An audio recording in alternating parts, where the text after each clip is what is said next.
there were quite a few human beings that I interacted with. In person? Yeah, in person, that just sucked. They just sucked because I attracted a lot of people who sucked. What do you think happens when one of the most controversial and cynical figures on YouTube reevaluates their entire life?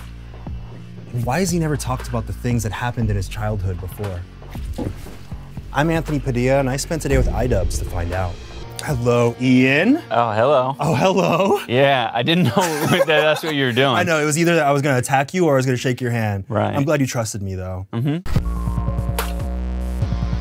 This episode is sponsored by BetterHelp Online Therapy. Visit betterhelp.com/Padilla because sometimes existing is exhausting. And if you want to watch this episode without all the censorship and completely ad-free, that means absolutely no sponsors, click the join button down below to become a member. Members are gonna get a lot of really sick stuff very soon. Anyway, can you believe that you're one of the most controversial figures I've ever had on this show? Yeah, I believe that. Yeah, that sounds about right. I mean, you've had furries. I've had Mia Khalifa, who was kind of controversial in her own way. Flat earthers. I think you might be more controversial than flat earthers. That could be. Why are you so controversial? Ah, man. I think it's like a lot of unregulated confidence. You have unregulated confidence? Yeah, I think I have in the past. I've toned it down a bit. Is that a good thing? Oh yeah, of course. You gotta pick and choose what you're confident about, right? But you go through a filter process of this might be a dumb idea now? Yeah, that's how the human brain works, I think. Not everyone. One. A healthy brain? The people commenting right now, some of them, they don't have the filter. Yeah, but they should they should refine that filter. They should build upon it. So when I first asked you to be on this show like a year ago, you said that you were in a transitional point in your YouTube career. Yeah. Before, when you messaged me, I was simply a keyboard warrior. I would record videos in my room primarily about other people. Yeah. I would be critical a lot of the time. That's where I guess, sort of got some of my notoriety from, because it's very easy to do. You just sit on your computer, you watch a ton of, am I allowed to cuss on this? Yeah, cuss a ton, please. Okay, cool. It's not gonna be bleeped though, is it? It's gonna be bleeped, but then there's gonna be a version for members only where it's unbleeped. Sick. Awesome, okay. I made a video about Keemstar, and it was very well-deserved criticism, and it was like no one was doing that. I was like, this guy's a complete asshole. No one was criticizing Keemstar? No. I think everyone in the world has beef with him. Oh yeah, at this point. I have beef with him. At this point, yeah, sure. But everyone. at the time, no one was doing it. I just got like fed up with it, and I was just like, I should make a video about this guy.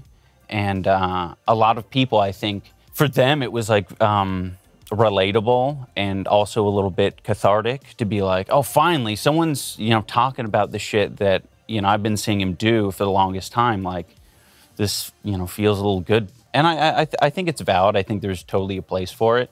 I've sort of just personally, I think, outgrown it. And during that time, I was like, a year ago when you asked me, I was like, well, I'm doing this boxing match. I'm not going to be chatting shit at anyone really. I'm just going to have to fight in the ring. Right. Put it all out there. And, we'll see what happens. That was sort of the transitional period. I was probably like more unhappy with my experience at the time making these types of videos because I didn't really have much like a community or like a friend group. I did have a friend group in the form of Max Mofo, Filthy Frank, Chad, How To Basic. Those guys were all great to hang out with and make videos with. And that was probably the most like fun part of my experience on YouTube, was hanging out with those guys. And I would probably keep going in that path if not for, us all living in like different continents. I think generally it was just kind of like wanting a little bit more, something that was a little bit more rewarding, fulfilling. So that's kind of why I like started to, move away from it. And you've said that anyone who focuses their entire career on making edgy content, edgy jokes, eventually finds themselves wanting to do something more fulfilling with their lives. Totally. What is the fulfilling thing now? I don't know, making things that are rewarding in more than one aspect. I really like, I've been enjoying making projects, lately, arts and crafts. I made this like fidget toy. Yeah, you pop zits out of. Colorful zits? Yes. Oh yeah. That was so much fun to do. I have a ton of other ideas like that, but it's not the reason people started following my channel. I think when I would make like a content cop video, for example, it would be like, you know, a month of work or something like that. And I would grind on this video. I'd write, you know, interesting points or whatever, write some sketches. It was just like anticipation for the day that I'm going to upload it. And I upload it. And for those 24 hours, it's like, oh, cool. There's a lot of comments. The video's circulating a lot. It's like a dopamine rush. Yeah, it's a big rush. It's a big hit. Yeah. You know, you'll have other creators messaging you saying like, oh, this is so awesome. I've been wanting to have someone make a video about Keemstar for ages. That guy's such an asshole. And it feels good and rewarding for like 24, 48 hours. And then it's kind of like, all right, like that really didn't do much of anything. It's not like you impacted the world in any sort of way. You know, Keemstar's still doing, what he's doing. It's just like entertainment. It's kind of like a similar impact to like bad reality TV where it's like, that was entertaining. But it's disposable. Yeah. In your Joke Police video, you said, hey, dumbass, you did something stupid in the past. You could be criticized for it. So do you welcome that same kind of criticism back at you? Totally, yeah. I think it's valid. Just like, I guess, like Keemstar, Jinx, or whoever I made videos about, you know, they're completely valid in saying, you know, like, it makes me uncomfortable, I don't like it. Not that Keemstar's ever said that. That would be very vulnerable. Yeah, but yeah, it would be nice if he did, for sure. Have you felt the need to apologize to anyone that you talk shit to in your videos? There have been some moments where it was made very real to me that I am making an impact in the world, and it's not always positive. After the Fine Brothers situation with them making React something, I sort of jumped on the bandwagon, and I regret doing it because I didn't really have much to contribute to the conversation. I don't know, it was in pretty bad taste. It was just like, you know, I was saying either the same shit that anyone else was saying or just generally making fun of them. I'm sure it was entertaining for, you know, some people, so mission accomplished on that front. But when I go to VidCon and the Fine Bros are there, it's kind of like, yeah, hey man, no hard feelings, right? It's shitty. I actually felt the need to apologize to a very popular creator that I talked shit to online publicly in a video recently.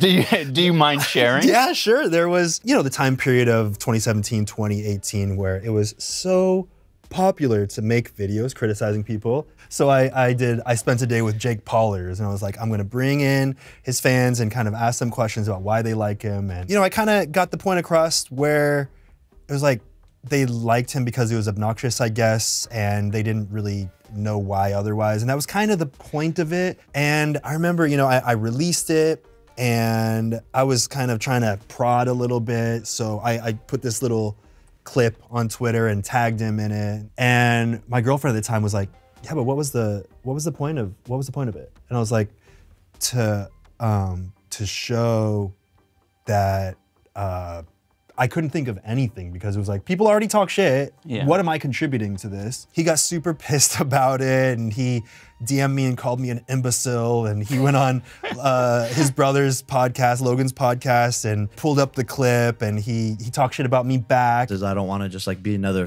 like Anthony Padilla that was like on Smosh. It's an angst of someone who once was becoming irrelevant and being angry that the new generation is being received more than themselves. That was kind of a rush too. It was like, ooh, we're both talking shit about each other. And that kind of just sat with me for a while where I was like, that actually didn't feel that good. So I reached out to him recently, and I finally responded to him, and it's like 5 years later, and I was like, hey, sorry, you know, I was coming from a point where I was really lost. I had left Smosh. I didn't know what to do with myself and my career.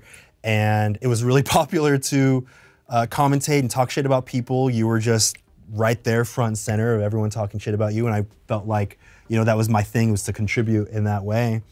And he actually responded, and he was like, hey man, no hard feelings, I get it. You know, we can all grow from things that we did and said in our past. It was so amicable in a way. I felt this release of tension that I didn't know I was holding in the back of my head, of this kind of guilt of just randomly punching down. Yeah. And overall, would highly recommend, 10 out of 10. Yeah, it makes a difference to be very vulnerable with people. And I think that's kind of like what maybe a lot of like commentary channels. That's certainly something that I was like, you know, having a hard time with, like being vulnerable. Even this like interview is like it's still difficult for me to do because I'm like, I don't want to talk about my life, my personal life. That's less to do with, I would say it's just more of like a content strategy or like being online strategy. Do you think that came from talking shit about others? You didn't want to be a target yourself and you didn't give them any ammunition? Of course. And that made a huge difference. I would say that, you know, a lot of the people who wanted to chat shit back, it's like, yeah, you can't really say too much. You know, this interview is an example of that. It's like plenty of people can reference it and be like, oh, see, you said this here. What about that? And, you know, I'm at the point in my life where I'm fine with it. Plenty of it is like, you know,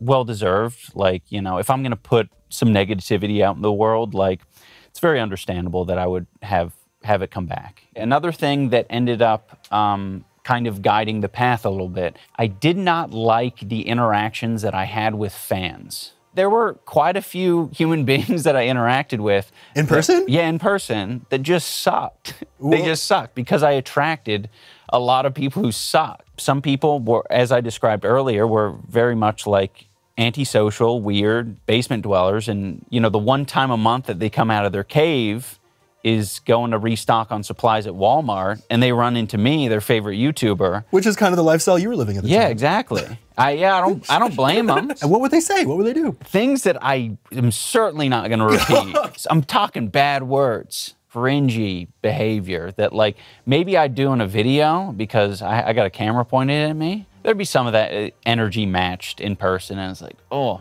maybe not. So when you were on camera doing it, you felt like it was just for comedy, for entertainment? Yeah, I mean, generally, yeah. And then, you know, it's just antisocial, weird behavior. Surely you've had some fans, like, quoting smosh shit. Yeah, when they're like, shut up! And I'm like, bro, that was a lot. I mean, that's pretty much all I'm talking about, but maybe change the word shut up to something worse, and then... So words that we only say by describing the first letter? Yeah, exactly. Boy, man, what a powerful way of putting it. But they would hear you ironically using language like that, and then they would throw it back at you unironically. Yeah, after having enough of those experiences and being like, these are the people that I'm attracting, these are the people that I'm entertaining, like, I need to reevaluate things. They're relating and enjoying this content for a reason, and that's not maybe the same reason that I'm trying to make. I had a very Wild West mentality when it came to online behavior. Like, people are going to do what they want to do, people are going to say what they want to say, and I can pretty much do the same because it's the internet, but I think you have to be a lot more responsible. I mean, I feel like sitting here with you now and seeing who you've become, I mean, you feel like a different person, you feel like a different energy, for lack of a better term. Oh, I'm a totally different person. all of the cells in my body have changed. Don't they change every like 7 years? Yeah. We're coming up on it. Yo, you're a different person entirely. Yeah. Yes, and my physique's different. Oh yeah? You care to show off those guns? We're not gonna do that. Oh, they're gonna have to see the exclusive pay-per-view content of you boxing to know what the physique actually looks like under this very well-dressed man. Oh, thank you. Some people think that you getting married is what actually entirely changed you. No, I mean, I got married to Anissa, I want to say, what is that, 5 years into our relationship. Anissa helped me with like a lot of the videos that I think the fans have appreciated the most. Content cop? Yeah, a lot of content cops, a lot of other random videos that I am still very proud of. Because I don't often talk about my personal life, I've sort of like disincluded Anissa in, I guess, a lot of the interviews and content that I've talked about over the years. And to be honest, that's something that I definitely regret, because she's the complete opposite. She's like open book, she'll stream and she'll talk about her entire day. I think a lot of people get angry or frustrated or they doubt her because they haven't heard it from me. But, you know, everything, like, she's my partner. You know, everything that she says, like, you know, for the most part, I'm down with. I'm getting to the point where I'm like a lot more comfortable about it, and I think it does more good than harm to just be more of an open book. You've been very private with the details that you have talked about publicly. Have you ever talked about your childhood? I feel like I haven't really seen much about, you know, how you became IDUBBBZ. And you know, I kind of think we should also spend the time right now to thank BetterHelp for sponsoring this episode. Therapy has helped reframe my view of the world by allowing me to have empathy for my younger self. But therapy can be customized to whatever is right for you, and it can be useful in helping with motivation or feelings of depression, anxiety, stress, insecurity, or whatever else you might personally need. BetterHelp screens all their therapists to ensure that they have experience and that they're certified and licensed, and they provide customized therapy that offers video, phone, and even live chat sessions with your therapist, so you don't have to see anyone or even speak over the phone if that's not something that you're comfortable with. One of the most difficult parts of getting into therapy for me was finding a therapist that I actually connected with. And the price of finding a therapist that I did connect with was overwhelming, which is why BetterHelp offers a more affordable alternative to in-person therapy, where you can start communicating with your therapist in less than 48 hours. So with all that said, I would love to thank BetterHelp, who are giving I Spent Today with viewers and listeners 10% off their first month at betterhelp.com/Padilla. That's betterhelp.com/Padilla. Now, back to the world of IDUBBBZ. Have you ever talked about your childhood? I feel like I haven't really seen much about, you know, how you became IDUBBBZ. I grew up in Southern California. I have an older sister.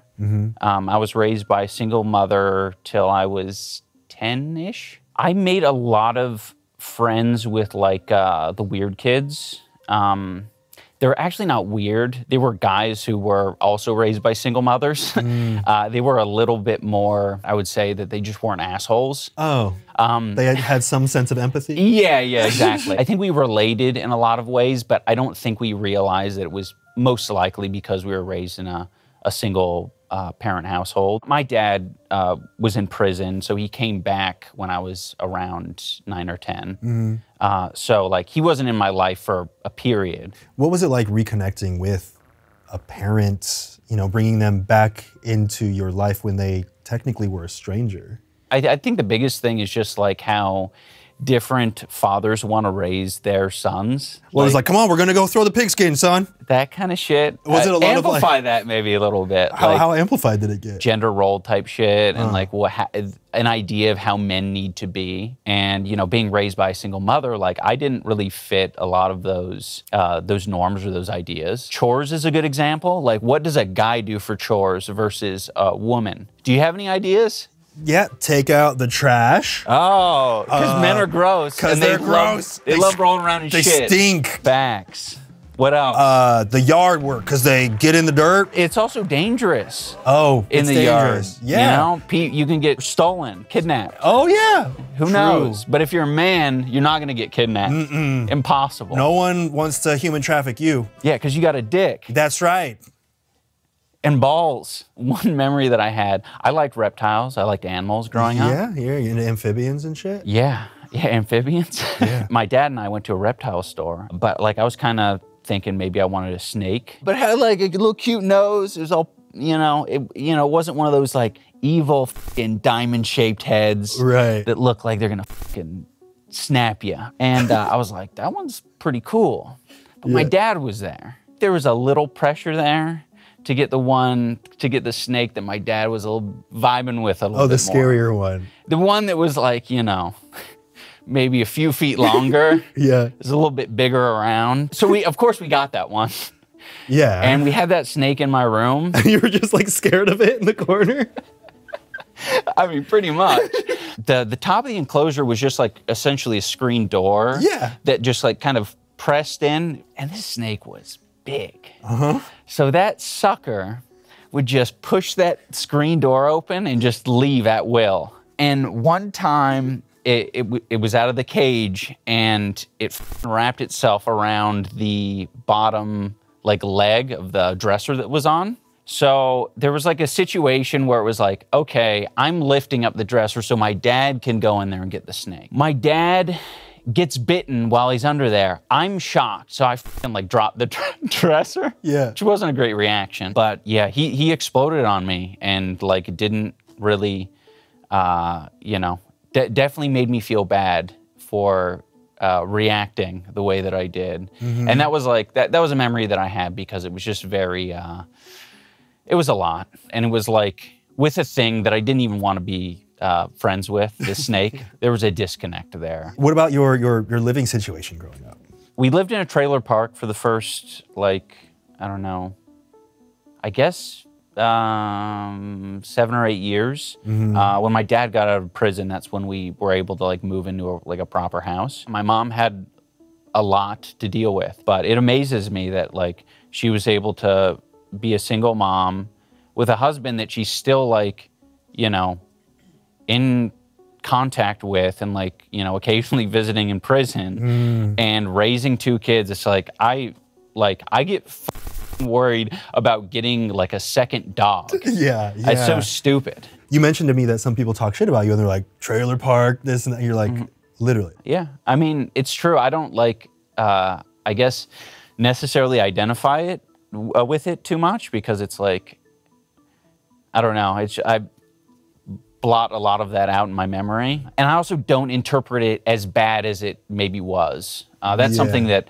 Elise has gone to like therapy a number of times, and she says to me like, it could be like a lot worse than you know, because when people have trauma and people have like bad experiences, like especially in childhood, you just don't remember it. And a lot of times your brain needs to do that to survive. So yeah, literally, that's all the coping mechanisms that we develop as children are to make those experiences not feel traumatic, even though they might sit with us for the rest of our lives. Totally. Unless we process it.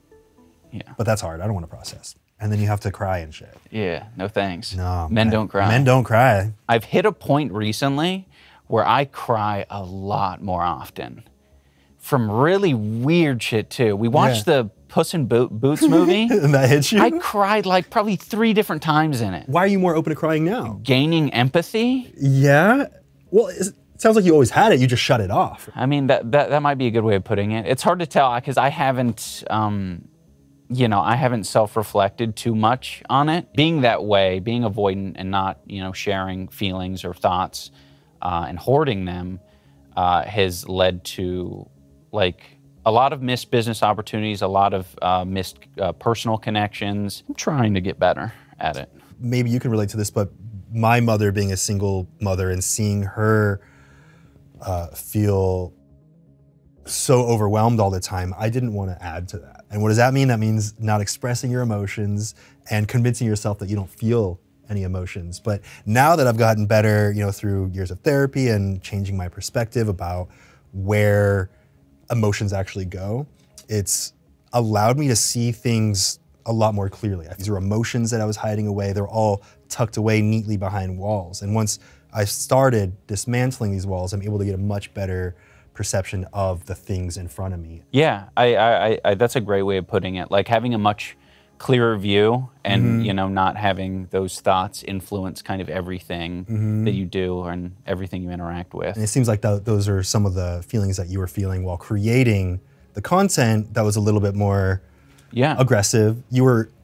It was almost a way for you to express some of those emotions that you had blocked away that you didn't know that you felt about your life at the time. And I think that's in a big way why I wanted to move away from it. It's like, oh, some of these things have been a little bit more addressed, or I can, you know, my view is a little bit wider now and the world is a little bit more complicated. Maybe going back to that comment I said earlier, just being a little bit more confident or being less confident in sort of the bad habits or things that I've developed over the years, whether it be through trauma or anything else. Why did you get into YouTube when you first started getting into YouTube? My whole goal, to be honest, was just make it to enough to live on. I just like did not want a normal job. That was like, I think that's a lot of people's incentive. It's like, God, do I not want to, you know, I worked at The Gap. So you know how to fold a good shirt? No. No? No, they let me go. It was seasonal work.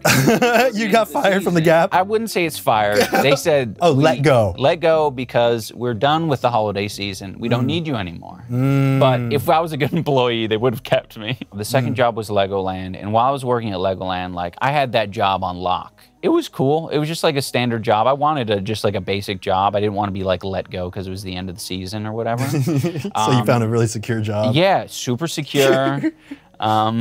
They loved hiring like newly, like either high schoolers or like newly graduated. So I was perfect for the role. I worked really hard doing videos while doing that, and to the point where I could quit. And it happened pretty quickly because you don't need to do too much on YouTube to beat a job that's paying you like $8 an hour. I was going to school as well, college. I had like a finance professor. I was like failing this finance class. Yeah. I was like, hey, yeah, so I know my grade's low, but I'm going to Australia to make some videos with my friends. So I'm gonna miss a couple of these classes. It was my second time taking the class. Yeah. It was really bad. Because you already failed the first time? Yeah. It was so bad. And the second time around wasn't much better at all. But then he was like inquiring about like what I was doing in Australia, like why this was a big deal. Like he wanted to see.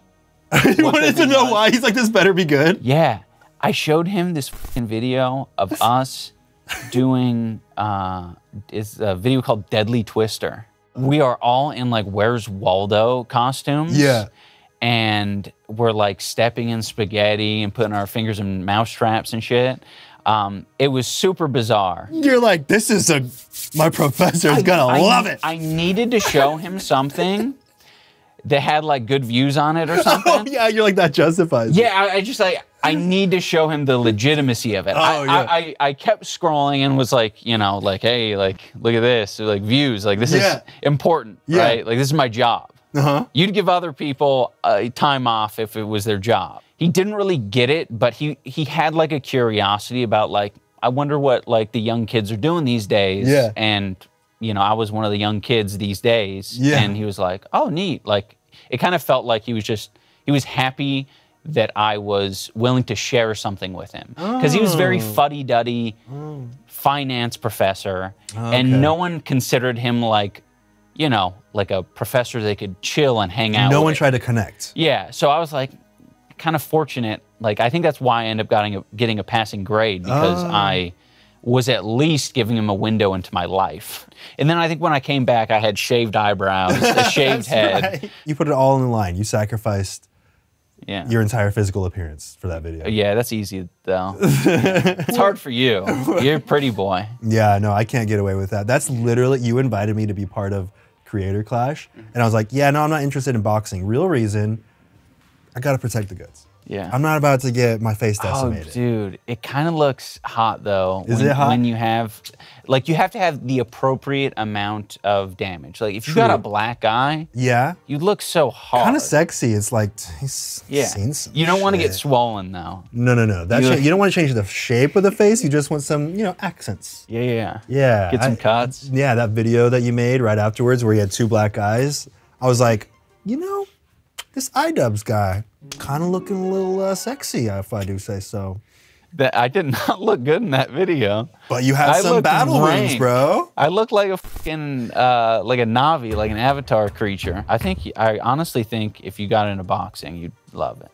I mean, I've done some boxing classes and really enjoyed it. And I could definitely see the allure. Wait, I have a question. Who would you have put me up against if I had said, yes, that sounds great, I'd love to get hit in the face? So what we usually do is we would get your height and your weight, and then we would find someone near your height and your weight. 5'11", 175. Yeah. And then we would pitch opponents to you.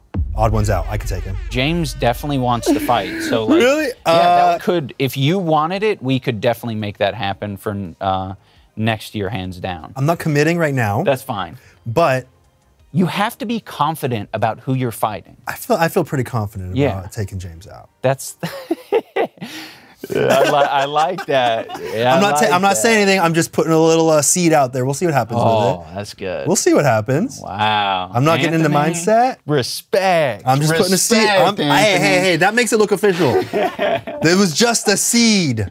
All right. We'll see what happens. I like a seed because that's it, right? Like, I never wanted to do this shit. Rice Gum called me out to box in 2018, and I said no, or I didn't say anything because I didn't want to look like a. You're not gonna say no, not publicly. Right. Enough time had passed, and I had gained enough confidence myself, and became comfortable with the idea that I was like, oh yeah, of course, I will destroy him. Unfortunately, it didn't go that way. I was paired up with Dr. Mike. When you went out there to fight Dr. Mike, you were the headliner. Yeah. You know, you didn't just put together a boxing match with creators and, you know, watch from the sidelines and reap the benefit. I mean, there's two things there. It was for charity, which was amazing. You raised over $1 million. And I have to say that a lot of people give me a lot of credit for putting this event together. Anissa is like the big brain behind it all, and she does a lot. She does, you know, most of the work with the other fighters. She finds coaches for people. Boxing coaches are like notoriously hard to work with because they're tough. They, you know, you ask any, boxing coach, hey, we plan on doing this creator boxing event, and they're gonna think you're a total joke. Like, no, like boxing isn't a game. You can't just take it up casually. Honestly, like Anissa doesn't get enough credit for how much she does for the whole show. Were you expecting people to want to come back the next year after this? Not at all. I thought everyone who lost would definitely not want to come back. People who won might want to do it, but what ended up happening was pretty much everyone except Michael Reeves and Graham Stephan wanted to come back. How is this year's Creator Clash going to be different than last year's? All of the fighters have had much more time to prepare. We've made sure that every fighter has a legit coach. We have more female fights. We have 3 female fights, and they're in 3 different weight classes. How do you think the training, the physical training, has translated to, mental, emotional, internal states? I had like so many cool boxing content ideas. And now that I've done it, I'm like, oh, you don't have time or energy to do anything other than boxing. There's just like a lot of things that I've had to learn along the way. Like my coach is a tough ass guy. He's got a little of the toxic male qualities, and it's made it hard sometimes because, the way he talks to me sometimes, I could be a little bit sensitive to it. So that's like led to a couple times where I've just kind of broke down. If you have like a bad sparring session, it's like that alone feels bad. But if you're getting your shit kicked in and your coach is like exuding their disappointment to you the whole time while it's happening, it's like, I just kind of suck. He's gotten a lot better at it, and it's really not his fault. Like that's literal, and Anissa's told me this. She's like, that is the most normal thing. You're not gonna find a coach that's gonna fucking take care of your feelings, bitch. And I'm like, okay, I understand. Well, in a sense, they're almost preparing you for those feelings, right? Exactly. But they're gonna come up, especially if you are losing in a fight. I would just say that maybe it's given me more confidence just in life. That obviously comes from, being able to defend myself, and also just knowing that it's like a sport, because sometimes I'll get really down on myself. It just feels weird, right? Because you're sparring partners in boxing, like they're your friends, but you also have to do well against them, and you have to hurt them. Sometimes I'll grapple with that a little bit, where it's like, oh, I don't like, can we play more? Do we have to box, or can we just like tap each other? And it's like, no, we have to box. We have to hurt each other. You have to treat it like it's the actual scenario. Yeah, absolutely. Do you feel like this conversation today, this interview, would be different if you had never gotten into the boxing stuff? Yeah, it would be. I think I'd be less vulnerable in general. And I'd say Anissa has been very like instrumental. I think most guys can say that about their partners, is like they're going to have insight that you cannot have about yourself. You have to like be able to stand them and not like leave the situation. Right. I'm avoiding, I'll just f***ing leave. I don't have to face it. But with my partner that I want to like continue this relationship with, they hold the mirror up and they say, this is like, this thing that you're doing or whatever, it's very ugly. You might want to think about that. Do you want to get into what's next? What other plans you have outside of Creator Clash? Do you want to tease anything? I love making videos, and I don't want to like stop making videos, but continuing to box and make videos is so hard. So I definitely need to like choose one or the other. Maybe I could, do videos for a year, take a break, and do some boxing. My general focus is making videos and just kind of a return to form a little bit. Obviously, like leaving all the things that I wasn't a fan of or have grown to like really not like over time.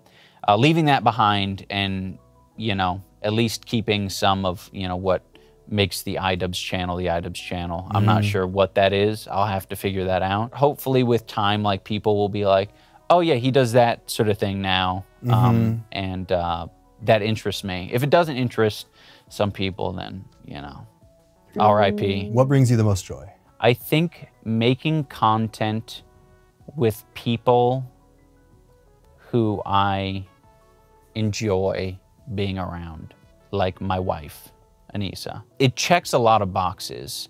I think working with other people is amazing. I think it's really undervalued. I think everyone wants to, you know, work at home alone because they're just so used to like kind of being forced to have these interactions. But when you love the people that you're around, it's so awesome to do more things with them. Creator clashes, like I never would have fucking dreamed that we'd do something like this. Yeah. Boxing, it's strange. I at least thought that we would have done it for money. It with me every time I think about it. I'm like, I don't box. What the hell is this? You get to create content which you love doing. You get to bring people together, and you get to do something fulfilling in the sense that you're raising money for charity. Yeah, and I think old me, I don't think realized that reality was possible. I wouldn't have thought that like you can do like have that much good in like entertainment. It's cool. I don't know. I like it. Mm-hmm. You know, that's what some people would call meditation. Yeah. When you're in that kind of state of overexertion while clearing your mind. Oh, no, not overexertion. I love to just check out just randomly. Maybe like when I'm driving. Oh, that's called dissociation. That's a different thing. Yeah. That's not meditation. Yeah, I love doing that.